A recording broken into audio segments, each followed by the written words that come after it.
Hello and welcome to Weapons and Warfare. For Straight Arrow News, I'm your host, Ryan Robertson, and welcome to April. Spring is here, another winter is behind us. Time to get outside and do some camping. But before I do, we should probably get to the episode. With the world's attention on conflicts in Ukraine, the Gaza Strip, and the Red Sea, one could be forgiven for overlooking Russia and China's growing interest in North America's northern tier. This week, we examine why American defense leadership is urging investment in Arctic capabilities for homeland defense.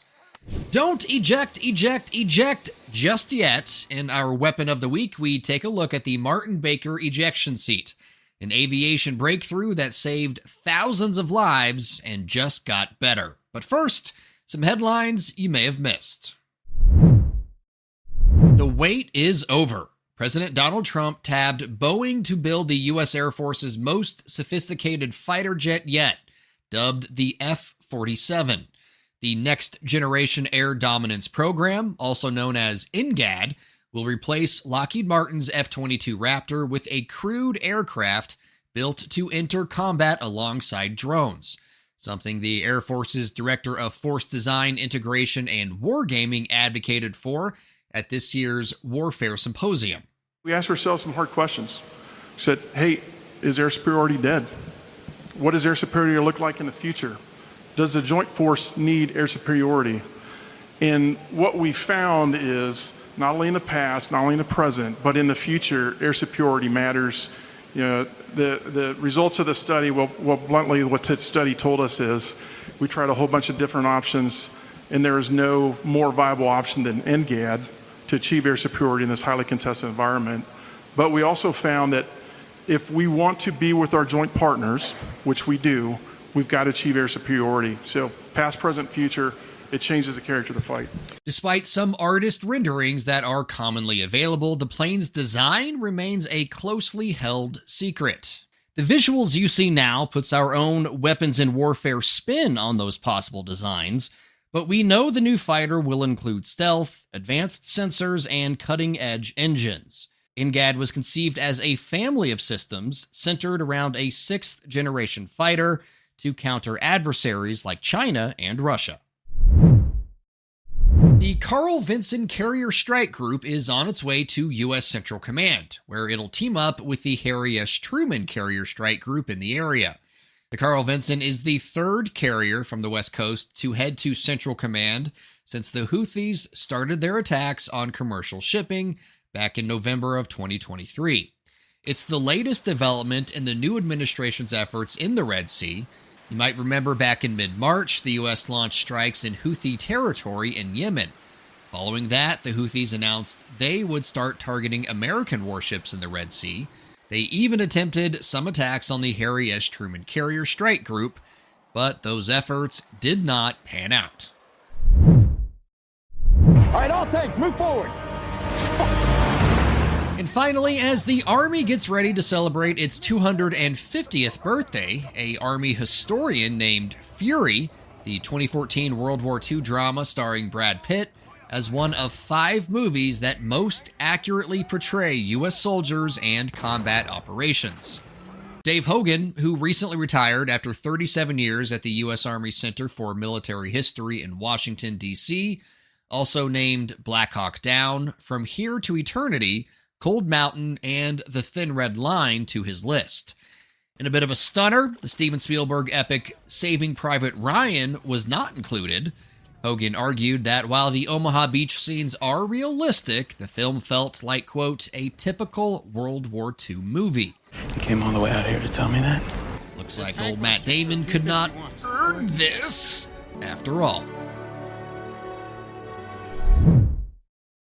When it comes to the activities of the Chinese and Russian militaries, your initial reaction could be to automatically turn your attention to Russia's illegal invasion of Ukraine and China's consistent boundary pushing in the Indo-Pacific. And while we'd forgive you for doing that, limiting your field of view to those regions would be a mistake. That's because both countries are increasingly intent on developing a presence in the Arctic.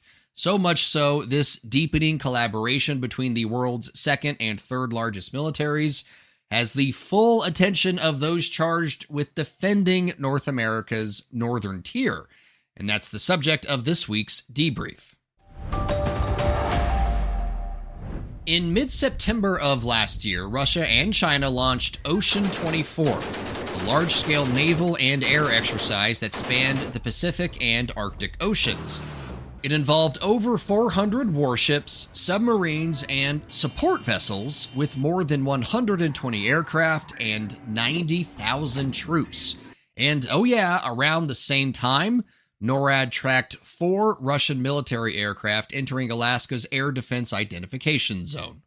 This summer, we had the Alaska NORAD region and myself countering the combined bomber patrol, with the Chinese and the Russians conducting a bounce through Anadyr to take a run at the air defense identification zone for Alaska. And Canada and the U.S. were shoulder to shoulder in that deterrent moment, and we were in position for that deterrent moment. Major General Chris McKenna, the Canadian NORAD region commander, was part of a panel at this year's AFA Warfare Symposium called Northern Tier Defense that addressed the looming threat of Russian and Chinese incursions in the Arctic.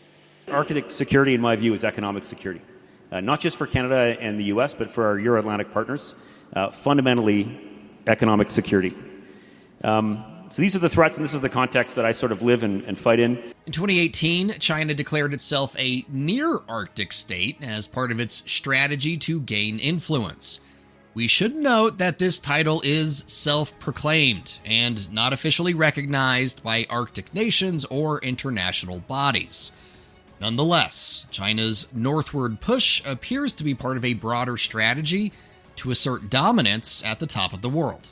In my mind, I think my biggest concern is this, that we fail to recognize the urge to speed up the pace, to get back on track when it comes to the Arctic, when it comes to invest in our capability to operate in the Arctic as allied and partners, and fail to really assess the atmosphere in the Arctic. I think there's the assessment part and the operational part is to me the most important parts right now for us.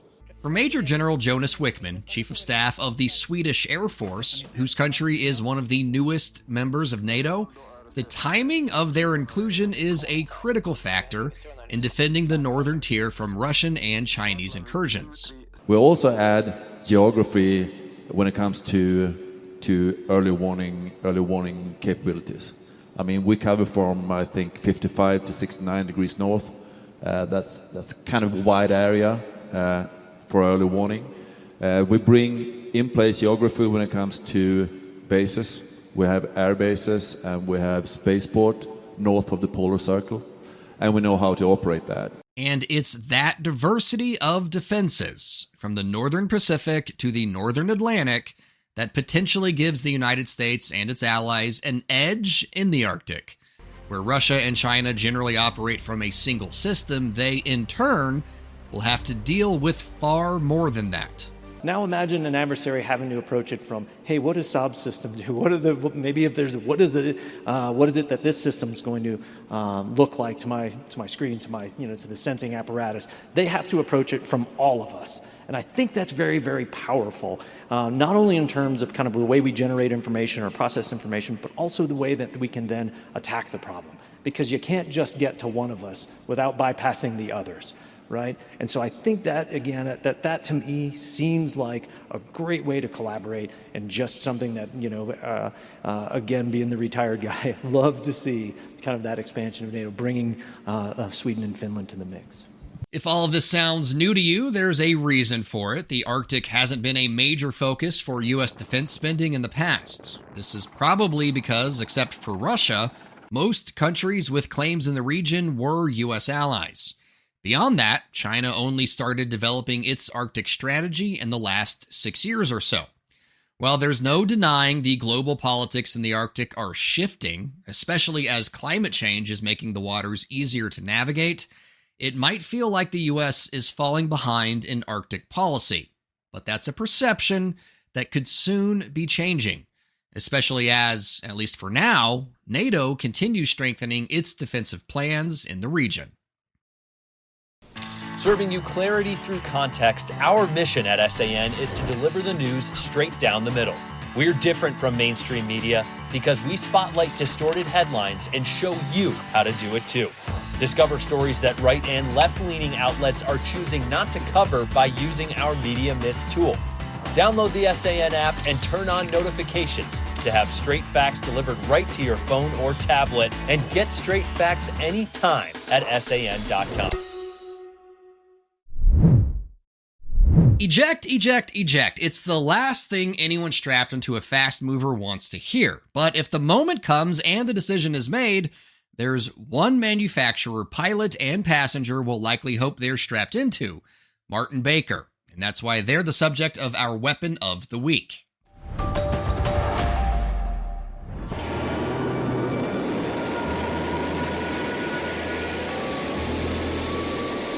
For 80 years, the name Martin Baker was one air crews could count on if things went wrong. We're proud to have recorded 7,777 ejections life saved to date, of which 3,600 are U.S. aviators life saved.